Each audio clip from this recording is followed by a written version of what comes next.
This is the Holy Gospel according to St. John, the 15th chapter. Glory to you, O Lord. Jesus said, I am the true vine, and my Father is the vine grower. He removes every branch in me that bears no fruit. Every branch that bears fruit, he prunes to make it bear more fruit. You have already been cleansed by the word that I have spoken to you. Abide in me as I abide in you.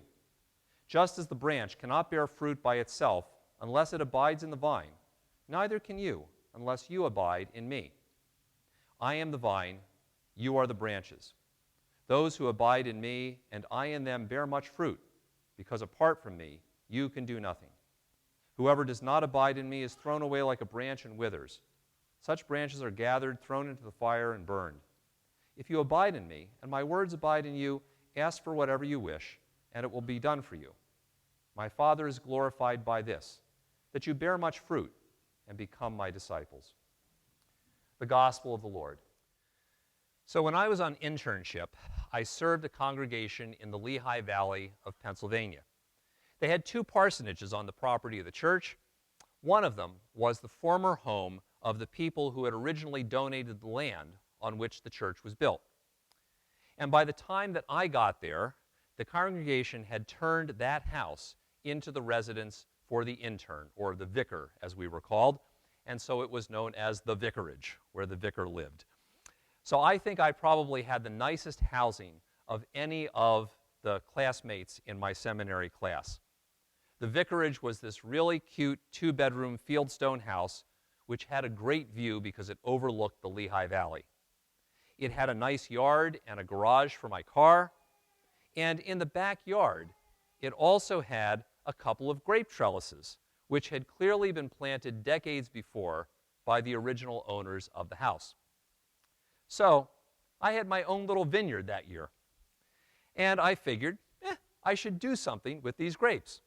So I ate some, I gave some to my intern supervisor, but then I got creative. I decided, I should turn some into jam, and I should turn some into wine. So I got on the phone with my grandmother, who had made both jam and wine when I was a kid, and she told me how to make both. I got some winemaking equipment from the chair of my intern committee, which is how I knew I was in the right intern site, and I produced several jars of jam and several bottles of wine, which I named Chateau Vicar 1989. Internship unexpectedly gave me the ability to learn about jam and wine. But that experience also taught me some things about vineyards, which I learned as I tended the vine throughout that year. And I think about those vines every year when we read these stories where Jesus talks about what it means to be the vine and us to be the branches. And those words make more sense to me now, actually, because I learned at least three things about vines and vineyards from those vicarage trellises. The first thing is that the whole enterprise depends upon the vine itself. The vine is actually the part of the plant that is anchored deep in the soil. And I learned that these trellises were old because the vine was actually a big, old, gnarly thing that almost looked like a tree stump. It really wasn't much to look at, but that was the thing that fed everything else. Without it, there would be no grapes, no leaves, no branches, no life. The second thing I learned about the branches, or the vines, was that the branches of the vine produce a lot of leaves. And you need leaves, but if you have too many leaves, the grapes don't get the sun, and the leaves also just suck all the life energy out of the vine, and the grapes don't have enough to mature and to be sweet. But leaves are pretty, and at first I didn't want to prune them off. Eventually, though, I was taught that if you don't prune the leaves, even though they look nice, the whole fruit-producing enterprise is in danger.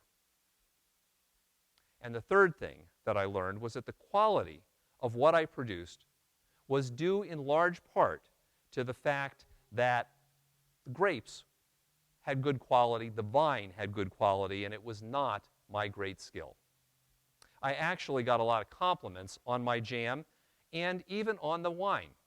I gave some, since my intern committee had given me the stuff to make the wine, I gave it to my intern committee during one of our Christmas parties. And the thing you got to know about this place I did internship, I was the 8th vicar in a row.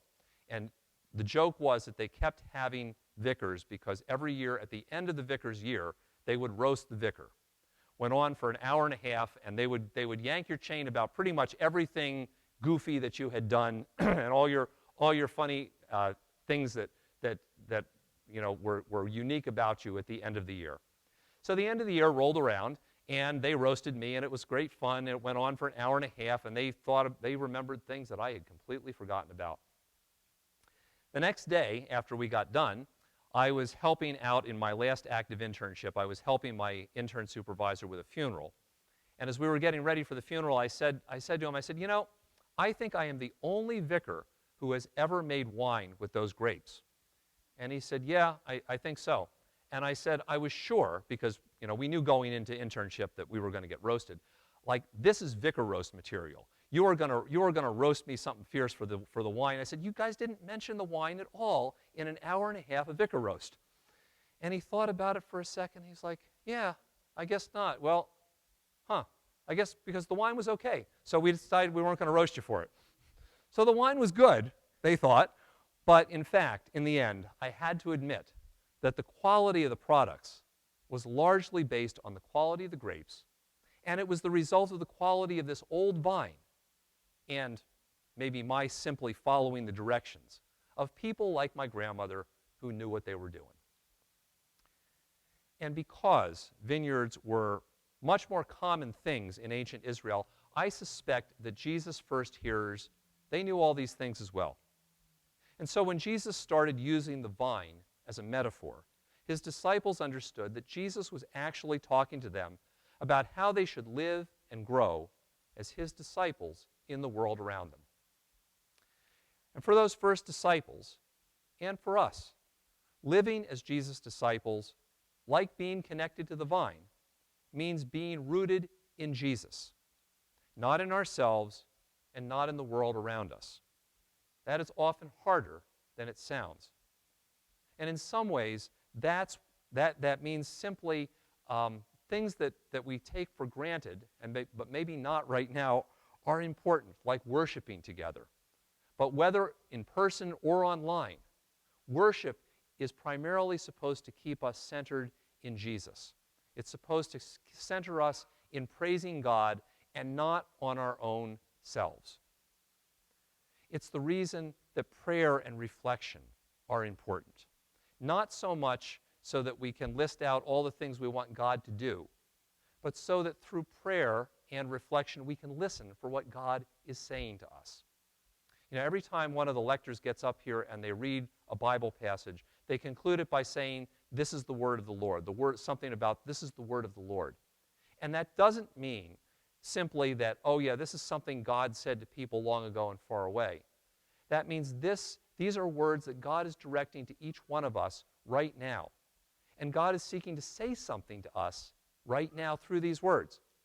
And those words, what it is that God's trying to say to me, may be slightly different than what God is trying to say to you.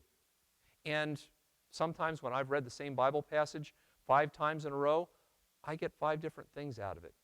The Holy Spirit really is trying to tell me something different based on what's going on in my life. Those are the kinds of things that keep us grounded and rooted in the vine. And being rooted in the vine also means that we train ourselves to ask, what should I do? Or what must I not do? Because I am a follower of Jesus. Simply because I am a follower of Jesus. Not because I'm a liberal or a conservative, a Republican or a Democrat, or any of the other tribal identities that so often we get caught up in. For those first disciples, and for us, living as Jesus' disciples and being connected to the vine means being willing to prune ourselves and to be pruned. You know, like the leaves, sometimes the stuff that we get caught up spending our time and our energy on can really be pretty, and it can be fun. And some of those things are necessary to a degree. But sometimes the leaves in our lives, they suck up so much energy, so much time, so much effort that we don't have enough strength left to be able to do the things that really bear fruit in our lives. I remember a conversation I had with somebody a few years ago here about a youth ministry program that we used to have. And she said to me, you know, I really wish we still had that program going on. It was so important to my kids when they were growing up. It had such a positive impact. And it did. I remember that.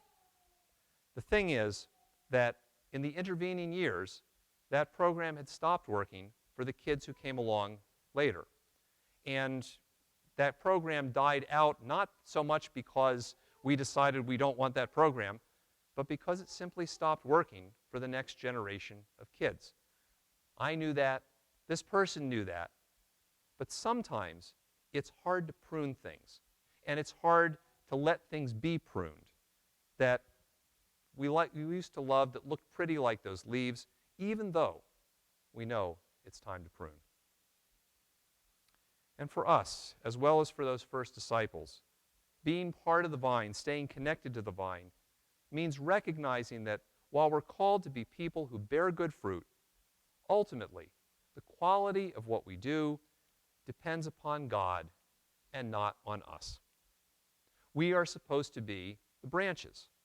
That is, vehicles through whom God works to make his love known in the lives of others and in the world around us.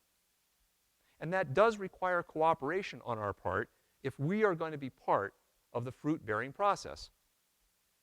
But in the end, it also requires the liberating attitude that finally the success of the whole enterprise depends upon God and not on us.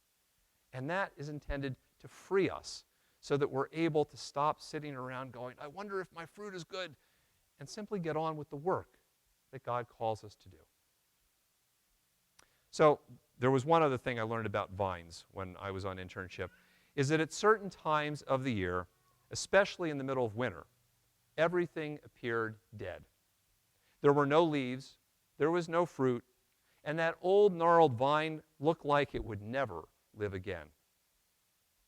But in the spring, everything came back.